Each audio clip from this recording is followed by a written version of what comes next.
என்னன்னு பார்த்தீங்கன்னா சீமான் பெரியாரை திட்டாருன்னு அவருக்கு இவ்வளோ எதிர்த்து போராடுறாங்க. ஆனால் இதை விட பெரியாரை விமர்சித்தவர் யாருன்னு பார்த்தீங்கன்னா எஸ்வி சேகர்.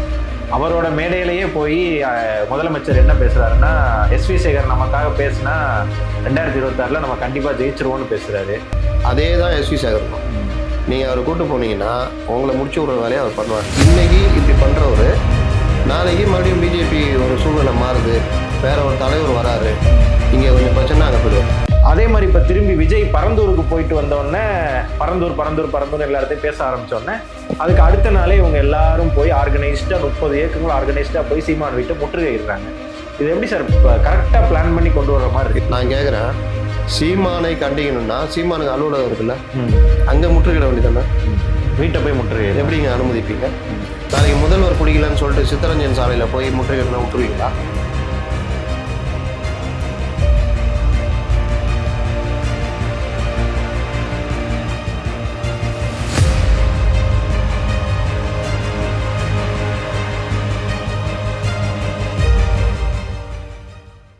அதே மாதிரி பார்த்தீங்கன்னா சீமான் பெரியார் இஷ்யூ கிட்டத்தட்ட ஒரு 30 பெரியாரி அமைப்புகள் வந்துட்டு அவர் வீட்டை போய் முற்றுகையிடுறாங்க. அதாவது கிட்டத்தட்ட அவர் பேசினது வந்துட்டு டிசம்பர் 21 ஒரு மாதம் ஆச்சு சார். எப்படி சார் ஒரு இஷ்யூவை ஒரு மாதம் ஒரு டிவி டிபேட்ஸ்லேருந்து எல்லாத்துலேயுமே அதை கரெக்டாக பிளான் பண்ணி கொண்டு வராங்க. டிசம்பர் 21 அவர் பேசுகிறாரு. கிட்டத்தட்ட அதுக்கப்புறம் ஒரு வாரம் கழிச்சு தான் அண்ணா யூனிவர்சிட்டி இஷ்யூ நடக்குது. அந்த ஒரு வாரம் யாருமே சீமானை எதிர்த்து கேள்வி கேட்கல. தீக்காவோ இந்த பெரியார் அமைப்புகளோ யாருமே அந்த ஒரு வாரம் கேட்கல. அந்த அண்ணா யூனிவர்சிட்டி இஷ்யூ பீக் ஆனோடனே சுப்பவீர பாண்டியன் ஆரம்பிக்கிறாரு. எல்லாருமே சீமானை எதிர்த்து போராட்டம் பண்றாங்க போகுது.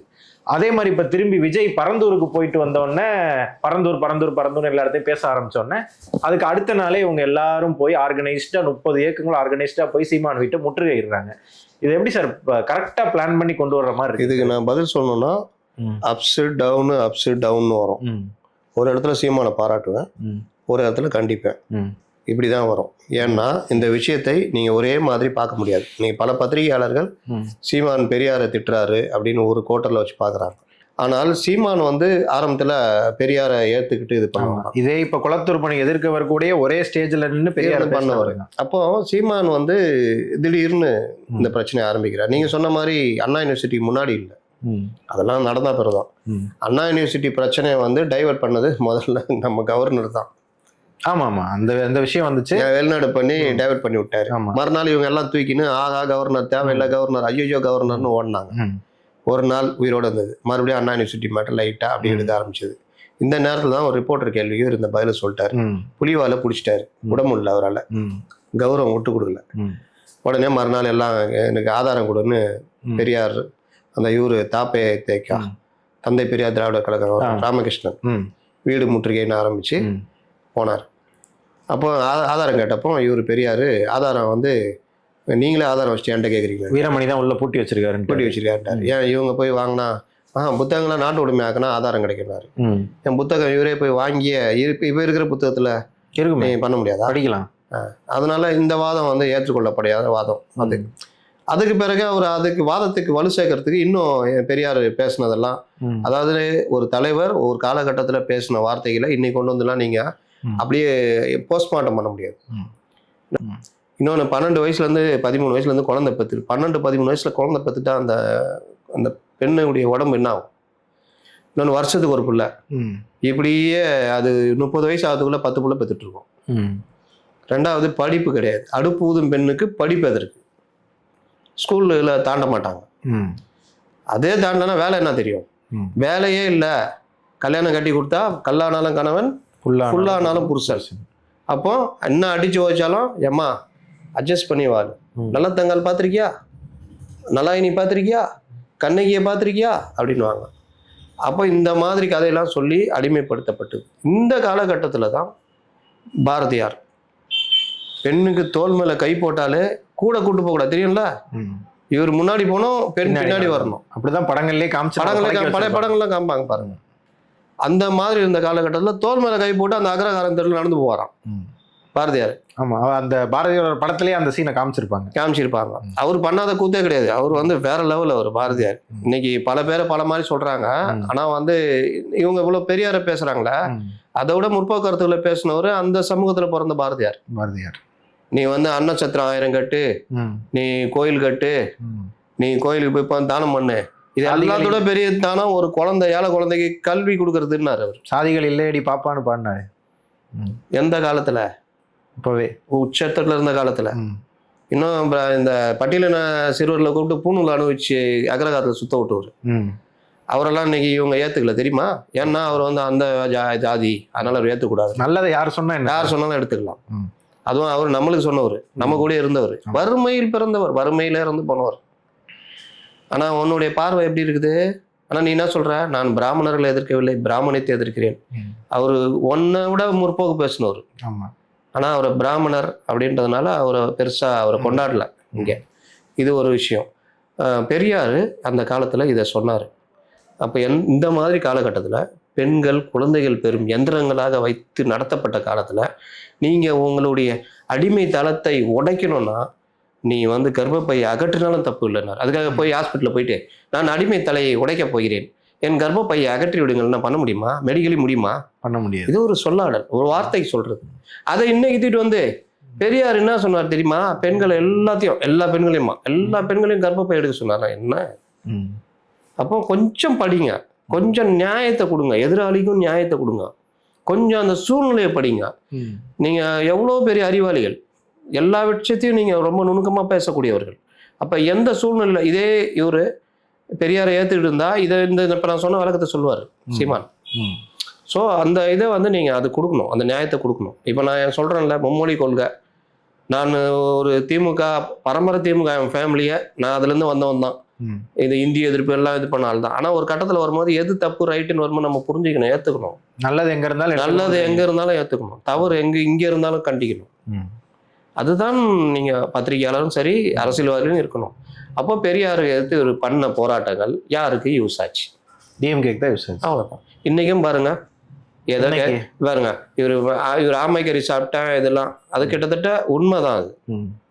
இப்ப அதை வந்து ஒருத்தர் டைரக்டரை சொல்ல வச்சு நான் தான் எடிட் பண்ணி கொடுத்தேன் அப்படின்னு நீ சொன்ன எடிட் பண்ணி கொடுத்தேன்னு சொல்ற. அதுல ஷேடோ வந்து நான் தலைவருக்கு ஷேடோ, தலைவர்னா இவரு பிரபாகரன், அவரு கை வைக்கலாம், நான் ஷேடோ வைக்கலன்ற 5 படம் ஒன்னா ஒரு இது வெளியிடுறாங்க. அந்த ஷேடோ அதுல தொப்பியுடைய அந்த இது கூட ஷேடோ இருக்குது. அப்போ நீ சொல்றது பொய்ன்னு வருதா? இல்ல சார், அது 15 வருஷம் கழிச்சு எடிட் பண்ணதுன்னு இப்ப ஏன் சொல்லணும்? அப்பயே சொல்லிருக்கலாமே. ரெண்டாவது அவர் யாரு? பொதுவான அவரு திராவிடகிரி, அவர் பேரு சங்ககிரி, அவர் திராவிடர் கழகத்தை சேர்ந்தவர்.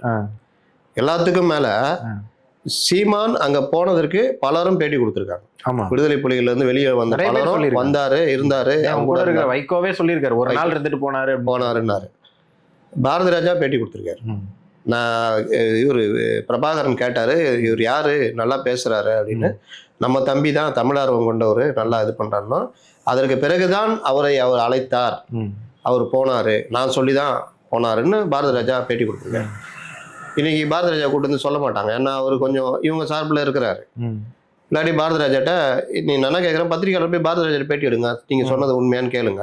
அப்போ இவரு பிரபாகரன் அண்ணன் பையனை கூட்டு வந்து உட்கார வச்சு இதெல்லாம் அசைன்மெண்ட். ஆமா சார், இதான் கேட்கணும் இருந்தேன். கிட்டத்தட்ட பிரபாகரன் அண்ணன் பையன் என்ன சொல்றாருன்னா, இவர் பிரபாகரனை சந்திக்கவே இல்லை அப்படின்னு அவர் சொல்றாரு. அதை ஒரு பெண் செய்தியாளர் வந்துட்டு சீமானிடம் போய் கேட்குறாங்க, இந்த மாதிரி பிரபாகரன் அண்ணன் மகன் இந்த மாதிரி இப்படி சொல்லியிருக்காங்களேன்னு சொன்னதுக்கு அவர் அதை ஏதோ ஒருமையில திட்டிட்டு போறாரு. அதுக்கு பத்திரிகையாளர்லாம் எதிர்ப்பு தெரிவிக்கிறாங்க. சீமான் பத்திரிகையாளர்களை அணுகிற விதத்துல எனக்கு உடன்பாடு கிடையாது. சேம் அண்ணாமலைக்கும் அது பொருந்தும். நான் சொல்றது சிறப்பாக அணுகக்கூடியவங்கன்னா டிடிவி, ஜெயக்குமார், எடப்பாடி பழனிசாமி, இவங்கெல்லாம் பார்த்தீங்கன்னா என்ன நீங்க கேட்டாலும் பொறுமையா இது பண்ணா. அதுல செல்லூர் ராஜு இன்னும் ஒரு படி மேல. அப்போ இவரு அண்ணாமலை இப்ப கொஞ்சம் குறைச்சிருக்காரு. எந்த இது எச் ராஜாலாம் ஆன்டி இண்டியன்றுவாரு. நீங்க ரொம்ப மடை கேட்டீங்கன்னா யூ ஆர் ஆன்டி இண்டியன். நேற்று கூட அது மாதிரி தான் பேசியிருந்தாரு. ஹைகோர்ட்டே சொன்னவர். அதனால அது ஒரு இது. ஆனா இவரு அண்ணாமலை இப்ப குறைஞ்சிருக்குது. சீமானு நேருக்கு நேர் சண்டைக்கு போவார். ஆனால் தம்பி, தங்கச்சி, செல்மா, தங்கச்சிமா நீ இதை கேளுமான்னு சொல்லுவார். மரியாதை தான் பேசுவார். அவரை ப்ரொவோக் பண்றதுக்கான வேலை நடக்குதுல அவர் மாட்டிக்குவார். இல்ல அது அப்படி இந்த ப்ரொவோக் பண்ற வேணும்னே தெரிஞ்சே அவர் மாட்டிக்கிறாருன்னு அதான் சொல்றேன். அப்போ நல்ல அரசியல்வாதினா நீங்க ஒரு மீனவர்கள் வந்து ஒரு ஜட்ஜி வாக்கிங் போனாருன்னு அந்த இடத்துல ரொம்ப மீன் இதுவா இருக்குன்னு சொல்லிட்டு அவர் ஒரு ஆர்டர் போடுறாரு. அதுக்காக அந்த சர்வீஸ் ரோட்ல இருக்கிற மீன் கடைகள்லாம் தூக்குறதுக்கு முயற்சி பண்றப்போ அதை எதிர்த்து சீமான் அங்க போறாரு, பேசுறாரு. அவர் பேசும்பொழுது ஒரு பத்திரிகையாளர் வேணும்னு அவரை ப்ரொவோக் பண்றாப்புல. இது இது ஓபிசின்னு சொல்றீங்க, அந்த வார்த்தை நீங்க சொன்னது தப்புன்னு டக்குன்னு அவர்கிட்ட சண்டைக்கு போறாரு. அப்படியே இதாகி அவங்க இதை சாதிச்சிட்டாங்க.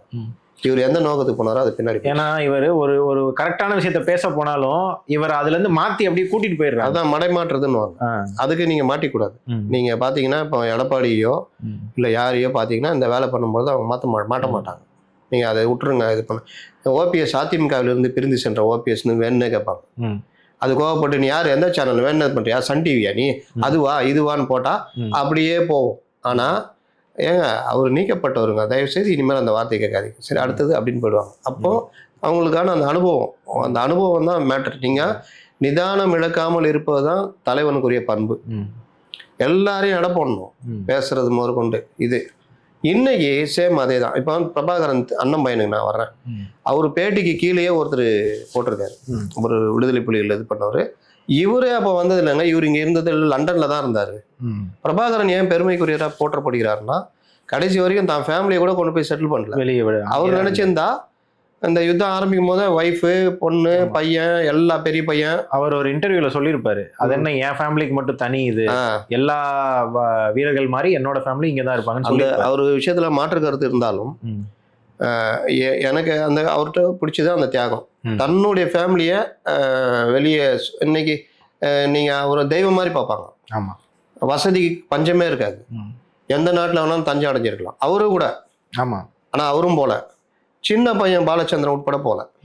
அது பெரிய தியாகம். அது அப்படிப்பட்ட ஒரு இந்த காலத்துல இந்த பையன் அண்ணன் பையன் பேட்டி கொடுக்குறாரு, அது அவர் ஒருத்தர் கீழே போட்டிருக்காரு. இவரு அந்த காலத்துல அங்க இருந்தவரே கிடையாது.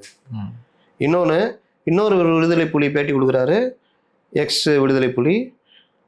ஆமை கறின்றது ஏதோ ஒரு ஆமை, அது சாதாரணமாக நாங்கள் செஞ்சு சாப்பிடுவோம். இட்லியில் கறி வச்சு கொடுக்குறதும் உண்டு, அதெல்லாம் பண்ணி கொடுத்துருக்காங்க. அதே மாதிரி இவர் ட்ரெஸ்ஸு போட கேட்டது, ட்ரெஸ்ஸு வந்து அது அனுமதி இல்லை, பயிற்சி இருந்தால் தான் ட்ரெஸ்ஸுன்னு சொன்னது.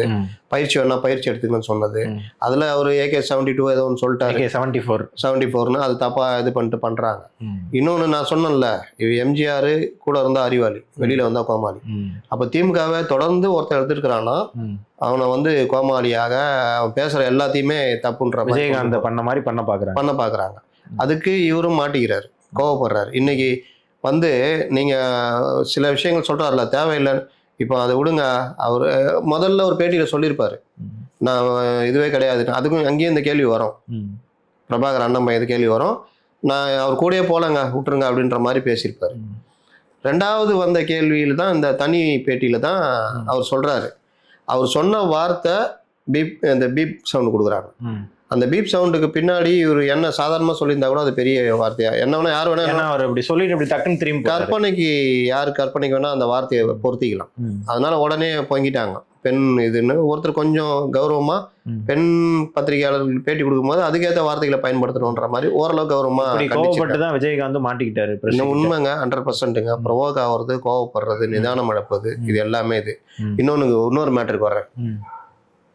இவருக்கு எதிர்த்து திராவிடர் கழகத்தை இந்த இவங்க எல்லாம் சேர்ந்து போராட்டம் நடத்துறாங்க. நான் கேட்குறேன், சீமானை கண்டிக்கணும்னா சீமானுக்கு அலுவலகம் இருக்குல்ல, அங்க முற்றுகையிட வேண்டியதானே? வீட்டை போய் முற்றுகை எப்படிங்க அனுமதிப்பீங்க? நாளைக்கு முதல்வர் பிடிக்கலன்னு சொல்லிட்டு சித்தரஞ்சன் சாலையில போய் முற்றுகையிடனா விட்டுருவீங்களா? தெருவுக்குள்ளே. சரி, இன்னைக்கு அவர் முதல்வரா இருக்காரு, நாளைக்கு அவர் திமுக தலைவர் ஆயிட்டாரு, அன்னைக்கு ஒரு குரூப் கிளம்பி அந்த வேலையை பண்ணா விடுவீங்களா? எப்படிங்க நியாயம் இது? அப்போ வந்து யார் இதுக்கு பின்னாடி இருக்கா? இவருக்கு நடக்கிறது எல்லா கட்சிக்காரங்களுக்கும் நடக்குங்க. அப்போ அவங்களுக்கு மட்டும் ஒரு நியாயமா? ஒரு விஷயம் நடக்குது. என்ன நடக்குதுன்னா, எப்பவுமே திருமுருகன் காந்தியை லெஃப்ட் ஹேண்ட்ல தான் போலீஸ்ல இருந்து எல்லாமே டீல் பண்ணுவாங்க. அவர் ஒரு தடவை அடிச்சு இழுத்து போகாத குறையா எழுதிட்டு போய் அவர் மேல 153 போட்டாங்க. அந்த செக்ஷனே அவர் மேல போட தேவையில்லை, அந்த அளவுக்கு அவரெல்லாம் நடந்திருக்குது. அவருக்கு அவர் ஒரு சிறந்த ஒரு பேச்சாளர், நல்ல சிந்தனையாளர். இந்த விவகாரத்துல அவர் வராரு, ரைட்டு. ஆனா அங்க பேசின பேச்சு அந்த ஆடியோ வந்துருக்கு பாத்தீங்களா, அந்த இது வீடியோ, பிரியாணி தண்ணி இதுன்னு. அப்போ போலீஸ் உங்கள்கிட்ட எந்த அளவுக்கு ஃப்ரெண்ட்லியா இருக்கு பாருங்க அந்த இதுல. அப்போ இங்கெல்லாம் என்ன நடந்துச்சு? யாரு இவங்க பாமக போராட்டம் போது அண்ணா யூனிவர்சிட்டிக்கு மற்றவங்க எல்லாம் வர்றதுக்கு முன்னாடி தூக்கிட்டு போயிட்டாங்க. இவங்க கூட்டணி கட்சி தலைவரே சொன்னாரு, என்ன சொன்னார்னா, அறிவிக்கப்படாத எமர்ஜென்சி, நாங்க கைதான பொழுது சுத்தமே இல்லாத இடத்துல அடைச்சி வச்சு தண்ணி கூட கொடுக்காம அவ்வளவு கஷ்டப்பட்டோன்னு செல்வ பெருந்தகை பேட்டி கொடுக்குறாரு. ஆனா இவங்களுக்கு இந்த பாஜகல பெண் மகளிர் அணியினர் இந்த இதுக்கு போனாங்கல்ல ஊர்வலம், ஆமா. அவங்கள கொண்டு போய் இந்த ஆடுகளை அடைச்சி வைக்கிற அதே கல்யாண மண்டபத்துல அவங்களையும் அடைச்சி வச்சு ம். பெரிய பிரச்சனை ஆச்சு மதுரையில. ம். ஆனா இங்க பிரியாணி இருக்கு, புகாரி ஹோட்டல் பிரியாணி, ம். தண்ணி இருக்குது, அது இருக்குதுன்னு பேசி. அப்போ பிளான் பண்ணி வர வச்சு போய் உட்கார வச்சு சாப்பாடு போட்டு அனுப்பியிருக்காங்கன்றீங்க. இன்னொன்னு பாருங்க, ம். இவர்கள் தீக்காவும் சரி, தாப்பே தீக்காவும் சரி, மற்றவர்களும் சரி, அதுல இருக்கிறவங்கலாம் உணர்வாளர்களா இருப்பாங்க, அறிவாளிகள், ம். அந்த சித்தாந்தத்துல இது பண்ணவங்களா இருப்பாங்க, தன்னெழுச்சியா வருவாங்க, சொந்த காசை போட்டு வருவாங்க. ம். ஆமா ஆமா ஆனா நேத்து மைக்க போடுறாங்க, யாருக்குமே என்னன்னு தெரியல. யங்ஸ்டர்ஸ், ஆமா ஆமா அந்த ஒரு சரி வயசானவங்களாவது நீங்க எதை கூட்டு, யங்ஸ்டர்ஸுக்கே தெரியலங்க எந்த போராட்டத்துக்கு. என்ன போராட்டம் அந்த காணொளி இப்ப வைரல் ஆயிட்டு அப்படின்னா என்ன அர்த்தம்னா, நீங்க கூட்டம் சேர்க்கறதுக்காக கூட்டம் வந்த மாதிரி தானே இருக்கு. கரெக்ட். அப்போ இதை எப்படி ஏத்துக்க முடியும்? நீங்க அவர் ஒரு தலைவர் பேசுறாரு சீமானு, அவர் பேசுறதுல நமக்கு கூட உடன்பாடு இல்லை, ம். அதையும் நம்ம பதிவு பண்ணிட்டோம். ஆனால் அது கருத்தியல் ரீதியாக நீங்க சந்திக்கணும். ம். சரி போராட்டம் நடத்துறது அவங்க மட்டும் எப்படி அங்க அனுமதி கொடுக்குறீங்க? ம். மற்றவங்க எல்லாரும் கொடுப்பீங்களா அந்த மாதிரி முற்றுகையிட போறதுக்கு? சரி சார். இதுல இப்ப என்னன்னு பாத்தீங்கன்னா, சீமான் பெரியாரை திட்டாருன்னு அவருக்கு இவ்வளவு எதிர்த்து போராடுறாங்க. ஆனா இதை விட பெரியாரை விமர்சிச்சவர் யாருன்னு பாத்தீங்கன்னா எஸ்வி சேகர். அவரோட மேடையிலேயே போய் முதலமைச்சர் என்ன பேசுறாருன்னா, எஸ்வி சேகர் நமக்காக பேசுனா 2026 நம்ம கண்டிப்பா ஜெயிச்சிருவோம்னு பேசுறாரு. அண்ணாவையும் பெரியாரையும் அவ்வளவு விமர்சிச்சவர், சனாதனவாதின்னு தன்னை முன்னிறுத்துகிறவர், மோடியோட ஓப்பன் சப்போர்ட்னே சொல்லவர், பிராமணர்களுக்காக தனி கட்சி ஆரம்பிப்பேன்னு சொன்னவரை இப்படி ஆதரிக்கிறதுக்கு என்ன காரணம்? நீங்க பாத்தீங்கன்னா பாஜகல கல்யாணராமன் சொல்லிட்டு இருக்காரு. அண்ணாமலை வந்த பிறகு அதாவது ரொம்ப தீவிரமா இப்ப கல்யாணராமன்லாம் எடுத்துக்கிட்டீங்கன்னா, அவரு ஒரு சொந்த கை காசெல்லாம் போட்டு அவரு ஒன்றும் இல்லாம போனார். அவரு எனக்கெல்லாம் நல்ல நண்பர் தான். ஆனா அவர்கிட்ட பிடிக்காது, நான் அவர்கிட்ட நேராக சொன்னேன், நீங்க இஸ்லாமிய உங்களுடைய அந்த கொள்கையில இஸ்லாமிய இது வெறுப்புகள் காமிங்க, ஆனா டைரக்டா அந்த மாதிரி நபியை இந்த மாதிரிலாம் இது பண்றது உங்களுக்கு தான் தேவையில்லாத ஒரு இது, யாரும் அதை ஏத்துக்க மாட்டாங்க, தாராளமா உங்க கருத்தெல்லாம் பேசுங்க அப்படின்னு அவரு ஃப்ரெண்ட்லியா கேட்டுக்கிட்டாரு. நல்ல ஒரு நண்பர். அவர் பார்த்தீங்கன்னா இதனால பல துன்பங்கள் அனுபவிச்சிருக்காரு. ரொம்ப ஓவரா அவர் கட்சிக்காக பேசி இது பண்ணி ஜெயிலுக்கெல்லாம் போயிருக்காரு. அவர் மேல குண்டர் சட்டம் வரைக்கும் கொண்டு போற லெவல்லாம் போச்சு. அப்படிப்பட்டவர் இப்போ ஒதுக்கப்பட்டு இருக்காரு. பாஜகல அவர் ஒதுக்கிட்டாங்க. ஏன்னா ஒவ்வொரு சீசன் வரும்போது ஒவ்வொருத்தரும் இப்போ அண்ணாமலை இதுன்றதுனால அவர், ஆனால் அவர் பாஜக விட்டு வெளியே போல. இது மாதிரி பலரும் இருக்காங்க, கட்சியை விட்டு ஒதுக்கப்பட்டாலும் பாஜக விட்டு, ஏன்னா அவங்க அதை ஏற்றுக்கிட்டு இருப்பாங்க, அதுக்கு வேற மாற்று பேச முடியாது. ஆனால் அந்த எஸ்வி சேகர் அப்படி கிடையாது. அதிமுக, திமுக, பாஜக, திமுக இப்படியே ஒரு சுற்றுனவர். ஜெயலலிதாட்ட சீட்டு கொடுத்து ஜெயிக்க வச்சு எம்எல்ஏ இருக்கும்போது கலைஞர் எல்லாம் பார்த்துக்கிட்டு அதனால ஜெயலலிதா ஓரம் கட்டலாம். இந்த மாதிரி அவர் இப்படி எப்படி. ரெண்டாவது நீங்க சொன்னபடி சித்தாந்த ரீதியாக அந்த சைடு நிற்கிறவர். அவரு இப்போ உங்களுக்கு ஏதோ ஒரு தேவைக்காக இங்க வர்றாரு. அதாவது அவர் என்ன அண்ணாமலையை ஸ்ட்ராங்கா எதிர்க்கிறாருன்றதுக்காக இவங்க யூஸ் பண்ணிக்கலாம்னு பாக்குறாங்க. அது காமெடியா தான் போய் முடியும். ஏன்னா எஸ்வி சேகர் பேசுறது இந்த மாதிரி விஷயங்கள்லாம் யாரும் ஏத்துக்க மாட்டாங்க. ஏன்னா அவர் முன்னாடி என்ன பேசுறான்றதெல்லாம் இருக்கு. அப்போ நீங்க சொல்றீங்க கவர்னரை மாத்தராதீங்க, வச்சுக்கிங்க, அவரு எங்களுக்கு ரொம்ப கண்டென்ட் கொடுக்குறாரு, எங்களுக்கு யூஸ் ஆகுது அப்படின்னு. அதே தான் எஸ்வி சேகருக்கும். நீங்க அவர் கூட்டு போனீங்கன்னா உங்களை முடிச்சு விடுற வேலையை அவர் பண்ணுவார். இன்னைக்கு இப்படி பண்றவரு நாளைக்கு மறுபடியும் பிஜேபி ஒரு சூழ்நிலை மாறுது, வேற ஒரு தலைவர் வராரு, இங்க கொஞ்சம் பிரச்சனை, அங்க போயிடுவார். அதனால அவருக்கு இதெல்லாம் பிரச்சனை இல்லை. உங்க கொள்கைக்கு நேர் எதிர்கொள்கை உள்ள திமுகவோட சேர்றீங்க. சரி, இப்போ அந்த போராட்டி பெரியார் திராவிடியன் ஸ்டாக்னு சொல்றவங்களாம் இப்போ எஸ்வி சேகர் என்ன பண்ண போறாங்க? அதுதான் எனக்கும் தெரியும். அதுதான் கேட்கிறேன்